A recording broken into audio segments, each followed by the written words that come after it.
Con su permiso, presidente. Adelante, diputada. Hoy habré de razonar mi voto. Yo no hablaré de todos los avances que tiene esta ley, porque llega después de escándalos de transparencia y corrupción, y sin que pueda tener un debate real, porque es producto, por lo menos en esta Cámara de Diputados, de los acuerdos copulares y de las prisas. Yo voy a hablar de lo malo, de lo feo y de lo peor que tiene esta ley. Sí, porque en el argumento de que todo puede ser perfectible, siempre se deja todo para después y será en otras legislaturas las que enmendarán varias omisiones y errores en la ley.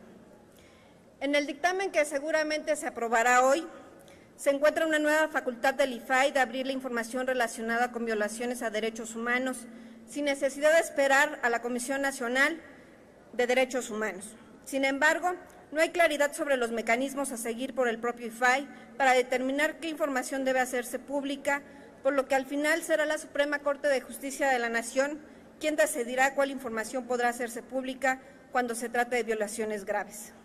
Sí, esa misma Suprema Corte de Justicia de la Nación, integrada por un constante violador de los derechos humanos, como lo es Eduardo Medina Mora.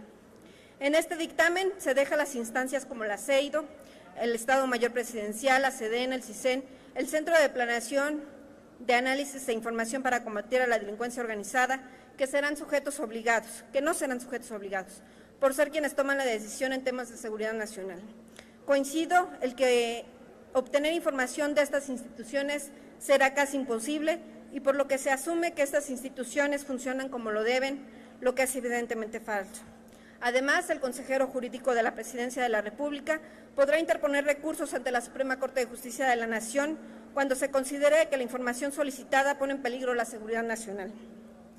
Tras múltiples escándalos sobre millones de pesos en impuestos que Hacienda perdonará a empresas como Televisa, hoy quiere engañar a los ciudadanos diciendo que la ley contempla dar acceso a la información sobre condonación de impuestos, cuando ésta será entregada de modo limitado hasta que un juez determine que no pone en peligro la estabilidad económica del país.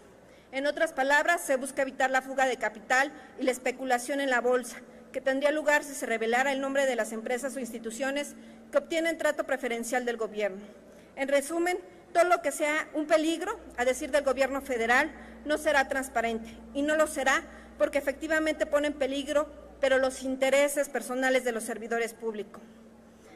Hace unas semanas alardeaban en esta tribuna que la aprobación del Sistema Nacional Anticorrupción permitiría la publicación de la declaración patrimonial y de interés de todos los servidores públicos. Hoy, como se los dije en aquella ocasión, son solo mentiras, la incongruencia en todo su esplendor. La Ley General de Transparencia y Acceso a la Información Pública contradice todo lo que ustedes mismos aprobaron y que los senadores borraron de la iniciativa original. La publicación de las declaraciones patrimonial, de interés y de impuestos deberían ser obligatorias para cualquier servidor público, pero no solo eso. La Auditoría Superior de la Federación debería comprobar que todas y cada una de esas declaraciones fueran veraces. Y sí, lamentablemente, aún a pesar de la aprobación de esta ley, escándalos como la Casa Blanca, las casas del secretario de Gobernación o de Hacienda seguirán apareciendo. Entiendo cuando se dice que hay diputados, senadores, sobre todo de izquierda, que no desean hacer pública su declaración patrimonial por no poner en riesgo la seguridad de su propia familia. Y sí, desafortunadamente, vivimos en un país donde el ser transparente te convierte en un objetivo claro para la delincuencia. Esa es la seguridad de México. Pero lo más lamentable es que ni los propios defensores del gobierno federal tienen confianza en que la seguridad e impunidad pueda cambiar en nuestro país. Y lo que demuestran con sus acciones pareciera que prefieren mantener en la opacidad los bienes que han conseguido producto de la corrupción, los moches y sus conflictos de interés. Pero lo peor de esta ley es sin duda un solo artículo, el transitorio, y el último, por cierto, donde se reconoce que el Congreso de la Unión ha manejado los recursos públicos de manera discrecional y en total opacidad. ¿Qué significa en realidad que la Cámara de Diputados disponga de 4 meses para crear una reorganización administrativa? Es sencillo. Ahora se podrá postergar indefinidamente la obligación de transparencia y se seguirá con la opacidad en el uso y destino del dinero público otorgado a los grupos parlamentarios, comisiones o cualquier recurso que reciban los legisladores. Ya voy a lo que no quieren escuchar. Además, qué grave es que con la aprobación de esta ley, y pongo un ejemplo, que como servidora pública y sin fuero no tendría protección alguna por revelar información de interés público. Y eso es lo que ustedes pretenden, que los mexicanos no conozcamos de sus actos de corrupción, pero por eso no van a intimidarme. Hace unos meses aseguré que en esta Cámara de Diputados se reparten bonos. Ustedes los llaman subvenciones extraordinarias, otros los llaman sobornos, y cada quien le da el nombre que quiere porque no existe ninguna ley o reglamento. Es decir, no son legales, y no son legales porque cada coordinador de grupo parlamentario lo maneja discrecionalmente. No tienen una finalidad específica y tampoco tiene que comprobarse en qué se han utilizado. Estos bonos son los que debieron suprimir como medida de austeridad, en vez de despedir y sin dejar sin empleo al 50% de los trabajadores honorarios en esta Cámara. Concluyo.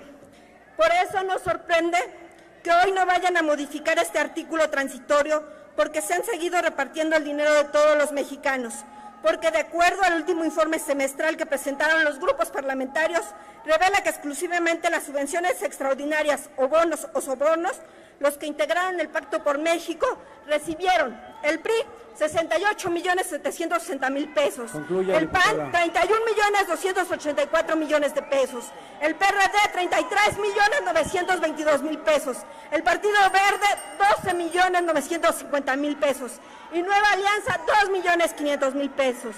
Ya sé, van a querer las pruebas. Bueno, aquí las tienen, a disposición de quien quiera, los informes de todos los grupos parlamentarios. ¿Y qué van a decir para justificarse? ¿Que han utilizado estos millones de pesos en fundaciones o para promocionarse a su partido en los cines? ¿O que el que decide el uso final es el dirigente nacional de su partido? Pero ni siquiera en la página de transparencia que están denunciando no aparece, y tampoco están aquí las pruebas. ¿Qué puede ser tan extraordinario que justifica el despilfarro de dinero? Nada. Lo que pretenden es que ya no se siga cuestionando que ustedes vendieron la confianza de los mexicanos por unos cuantos pesos. Ustedes solo seguirán jugando a ser transparentes. Muchas gracias.